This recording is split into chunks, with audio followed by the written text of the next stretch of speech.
ನಮಸ್ಕಾರ ವೀಕ್ಷಕರೇ, ಕನಕ್ ಕರ್ನಾಟಕಕ್ಕೆ ಸ್ವಾಗತ. ನಾನು ಯೋಗೇಶ್ ಈಶ್ವರ್. ವೀಕ್ಷಕರೇ, ಲಕ್ಷ್ಮೀ ಹೆಬ್ಬಾಳ್ಕರ್ ಬೆಳಗಾವಿ ಅಧಿವೇಶನದ ಸಂದರ್ಭದಲ್ಲಿ ಸಿ.ಟಿ. ರವಿ ವರ್ಸಸ್ ಲಕ್ಷ್ಮೀ ಹೆಬ್ಬಾಳ್ಕರ್ ನಡುವಿನ ಜಟಾಪಟಿ ಎಲ್ಲರಿಗೂ ಗೊತ್ತಿರುವಂಥ ವಿಚಾರ. ರಾಜಕೀಯದಲ್ಲಿ ಒಂದು ಮಾತು ಬರುತ್ತೆ, ಒಂದು ಮಾತು ಹೋಗುತ್ತೆ. ಆದರೆ ಕೆಲವೊಂದು ಮಾತುಗಳು ಮನಸ್ಸಿನ ಆಳದಲ್ಲಿ ಉಳ್ಕೊಂಡ್ಬಿಡುತ್ತೆ. ಇಲ್ಲಿ ಯಾರು ಸರಿ ಯಾರು ತಪ್ಪು ನಮಗೆ ಗೊತ್ತಿಲ್ಲ. ಆದರೆ ಈ ಎಲ್ಲ ಪ್ರಕರಣದ ಬಳಿಕ ಇದೇ ಮೊದಲ ಬಾರಿಗೆ ಲಕ್ಷ್ಮೀ ಹೆಬ್ಬಾಳ್ಕರ್ ಸಿ.ಟಿ. ರವಿ ಅವರ ಸಾಮ್ರಾಜ್ಯಕ್ಕೆ, ಕೋಟೆಗೆ ಅಂದರೆ ಚಿಕ್ಕಮಗಳೂರಿಗೆ ಹೆಜ್ಜೆ ಇಟ್ಟರು. ಪಾಪ ಸಿ.ಟಿ. ರವಿ ಅವರು ಎಲೆಕ್ಷನಲ್ಲಿ ಸೋತ್ಬಿಟ್ರು. ಆದರೆ ಚಿಕ್ಕಮಗಳೂರು ಅಂದರೆ ನೆನಪಾಗದೆ ಸಿ.ಟಿ. ರವಿ. ಈಗ ಸದ್ಯ ಅಲ್ಲಿ H.D. ತಮ್ಮಯ್ಯ ಅಂತ ಕಾಂಗ್ರೆಸ್ ಶಾಸಕರಿದ್ದಾರೆ.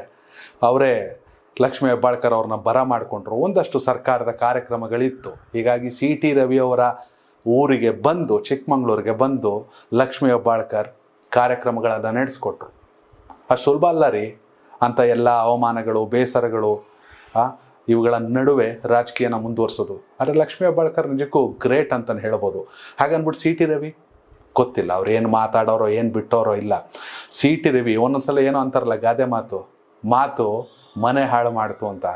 ಮನುಷ್ಯ ರಾಜ್ಯಾಧ್ಯಕ್ಷರಾಗಬೇಕಿತ್ತು. ಸಿ.ಟಿ. ರವಿ ಸಂಘಕ್ಕಾಗಿ, ಪಕ್ಷಕ್ಕಾಗಿ ಏನು ಮಾಡಿಲ್ಲ ರೀ, ಎಲ್ಲ ಮಾಡಿಬಿಟ್ಟವ್ರೆ. ಸಿ.ಟಿ. ರವಿ ನಿಜಕ್ಕೂ BJPಯಲ್ಲಿ ಅತಿ ದೊಡ್ಡ ನಾಯಕರಾಗಬೇಕಿತ್ತು. ಕೇಂದ್ರದಲ್ಲೂ ಒಂದಷ್ಟು ಜವಾಬ್ದಾರಿಯನ್ನು ಕೊಟ್ಬಿಟ್ರು. ಆದರೆ ಸಿ.ಟಿ. ರವಿ ಚುನಾವಣೆನೂ ಗೆಲ್ಲಿಲ್ಲ. ರಾಜ್ಯಾಧ್ಯಕ್ಷರ ಕನಸು ಕೂಡ ಕನಸಾಗಿ ಉಳ್ಕೋತು. ಹೀಗಾಗಿ ಸಿ.ಟಿ. ರವಿಯ ಮುಂದೆ ಭವಿಷ್ಯ ಗೊತ್ತಿಲ್ಲ.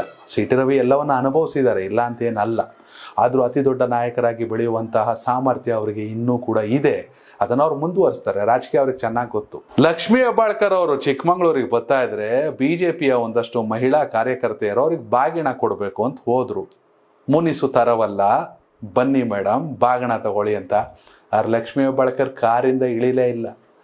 ಕಲಾಪದಲ್ಲಿ ಅವಮಾನ ಮಾಡಿಬಿಟ್ಟು ಇಲ್ಲಿ ನಮಗೆ ಬಾಗಿಣ ಕೊಡೋವಂಥ ನಾಟಕ ಆಡ್ತಾವ್ರೆ, ನಮ್ಗದು ಬೇಕಾಗಿಲ್ಲ ಅಂತ. ಇರ್ಬೋದೇನೋ, ತಪ್ಪು ಅಂತ ನಾನು ಹೇಳ್ತಾ ಇಲ್ಲ. ಆದರೆ ತಪ್ಪಾಗಿರೋದು ಲಕ್ಷ್ಮೀ ಹೆಬ್ಬಾಳ್ಕರ್ ಅವರ ಪ್ರಕಾರ ಸಿ.ಟಿ. ರವಿ ಅವರಿಂದ. ಅದಕ್ಕೇನು ಕ್ರಮ ಕೈಗೊಳ್ಬೇಕು ಕಾನೂನು ನಿಟ್ಟಿನಲ್ಲಿ ಆಗುತ್ತೆ.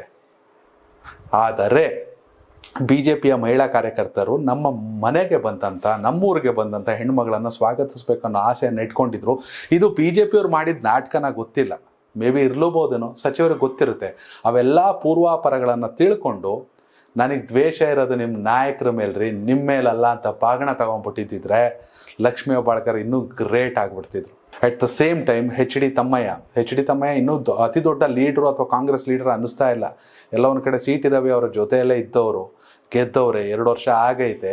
ಹೀಗಾಗಿ ಲಕ್ಷ್ಮೀ ಹೆಬ್ಬಾಳ್ಕರ್ ಚಿಕ್ಕಮಗಳೂರಿಗೆ ಬಂದು H.D. ತಮ್ಮಯ್ಯ ಅವ್ರಿಗೆ ಕೊಟ್ಟಿರುವಂಥ ಬೆಂಬಲ ಅತಿ ದೊಡ್ಡದು. ಅದನ್ನ ಸದ್ಬಳಕೆ ಮಾಡ್ಕೋಬೇಕು, ಇನ್ನೂ ದೊಡ್ಡ ಮಟ್ಟಕ್ಕೆ ಬೆಳೀಬೇಕು. ಗೊತ್ತಿಲ್ಲ, ರಾಜಕೀಯದಲ್ಲಿ ಏನು ಬೇಕಾದ್ರೆ ಆಗ್ಬೋದು. ಆದರೆ ಲಕ್ಷ್ಮೀ ಹೆಬ್ಬಾಳ್ಕರ್ ಮಾತ್ರ ತಮ್ಮ ಮುನಿಸನ್ನು ಇನ್ನೂ ಮರ್ತಿಲ್ಲ, ಬಾಗಣವನ್ನು ತಗೊಂಡಿಲ್ಲ. ಇದ್ರ ಬಗ್ಗೆ ನಿಮ್ಮ ಅಭಿಪ್ರಾಯನ ಕಾಮೆಂಟ್ ಮಾಡಿ. ಧನ್ಯವಾದಗಳು.